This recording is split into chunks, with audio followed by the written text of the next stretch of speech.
Leave, go back. Little guys move like cockroaches, don't they? I released one in a hotel in Hawaii and caused quite a stir. Anyway, the little guys are really not that complicated. All they are is a motor and a battery. But what gives them their lifelike action is their shape. See how little legs? Once it stops vibrating, you can actually see it. It has a whole bunch of legs here, and it's got a motor and stuff in there. And now it's in focus. See the legs? Okay, this is called a Vibrobot. And the simplest version of this is a toothbrush with a tiny battery, watch battery on it, connected to a tiny pager motor, which you've glued on it, and hopefully not gotten anything into the motor. It's very simplistic, but it looks lifelike.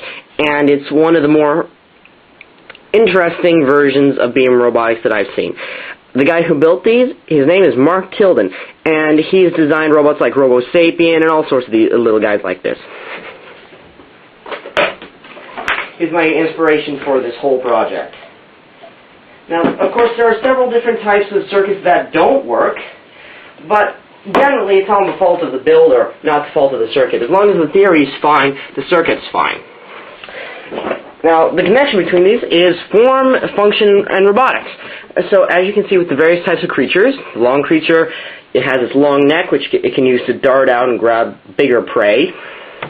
The faster, small one, which might evolve pack behavior. And the smaller dwarf, which might evolve or might go extinct. The thing is that in beam robotics, it's effectively an evolution principle. Everything is dictated by if it's successful, people will keep building it and refining it. If it's not successful, and if it's not even close to being successful, people will stop building them. It won't be utilized anymore, and people won't need it. People won't make it, people won't worry about it. Beam robotics is a lot like evolution that way. If it works, somebody will put the plans on the internet, others will build it, someone will refine it, the plans will go out again, and you'll keep evolving the circuit this way. Now, there's a whole bunch of beam robots, and unfortunately, I haven't had time to build most of the good ones yet, but I will soon. So, I'm going to get back to the main movie. Now, I'm going to put in a mouse bot. I'm going to do a little mouse bot thing, show you how a mouse bot will react to an environment. And I'm going to set it up over here so that you guys can see it, and hopefully you'll be able to understand that robotics, especially beam robotics, doesn't have to look all jerky. And, pardon the pun, robotic. Lifelike actions are a whole lot more efficient. The Herbie robot, the light-sensing Herbie robot, is so incredibly simple. I mean, look at it. Look at this thing.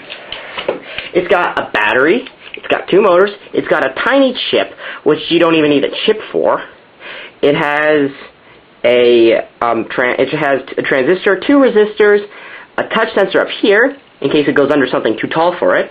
Touch sensors up over here so that it can go backwards if it hits anything.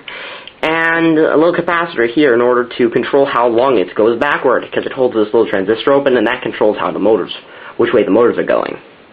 Now, this robot, is so incredibly simple that an equivalent robot utilizing programming would probably weigh, about a pound or two. This thing is, I don't know, maybe quarter pound, less, maybe? Certainly, it's a fraction of all what program robots have to be, because they have something called microprocessors, which are effectively small brains, which they use to look at their surroundings and take in data. Now, these little guys don't do that. They don't need to. All they are is reactive circuits. And the whole thing about beam robotics is that their design is the important bit. If you made this design wrong, for example, this is exactly the same circuit as a normal beam mouse bot. This little thing. Now, I named this guy Twisty because he's got these long little eye stalks and he doesn't exactly drive too well. But he does the general thing. The only issue is that he's off balance, as you can see from the engines. I had to take some duct tape on the bottom and give him a skid to try to level out how he drives around. But otherwise, he works very well.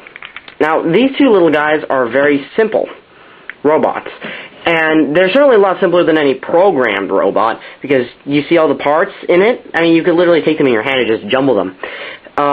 All the parts in here I actually took from various electronics in the garage, and they're not too complicated.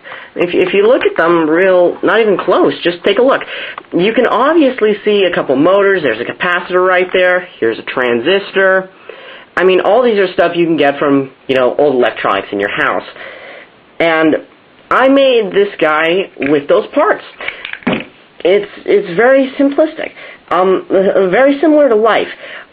Now, my idea is that roboticists and people and engineers can utilize organic designs like beam roboticists do, in order to try to make more efficient shapes and more efficient robots. Because you see, this little guy took their design for this from the mouse. Now, the mouse would have a couple of basic actions. First action would be, as you'd assume, to run to or away from light. They designed this for simplicity to run towards light. Now, the second thing is they had to make it so that it would avoid obstacles. Not a problem. If you put the light sensors here, it'll automatically do that. It has to be able to back up if it hits something. No problem. It's got these little touch sensors in front, little whiskers, and they do the job quite nicely. It has to make sure it doesn't go under anything unless you don't put this piece in.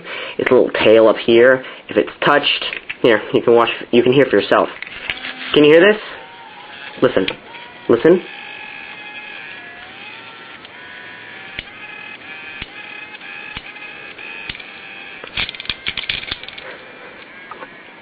Same thing with the whiskers. If they touch their edge, it activates a tiny transistor. A relay, which is in here. Relay is just an electromagnet over here and a switch.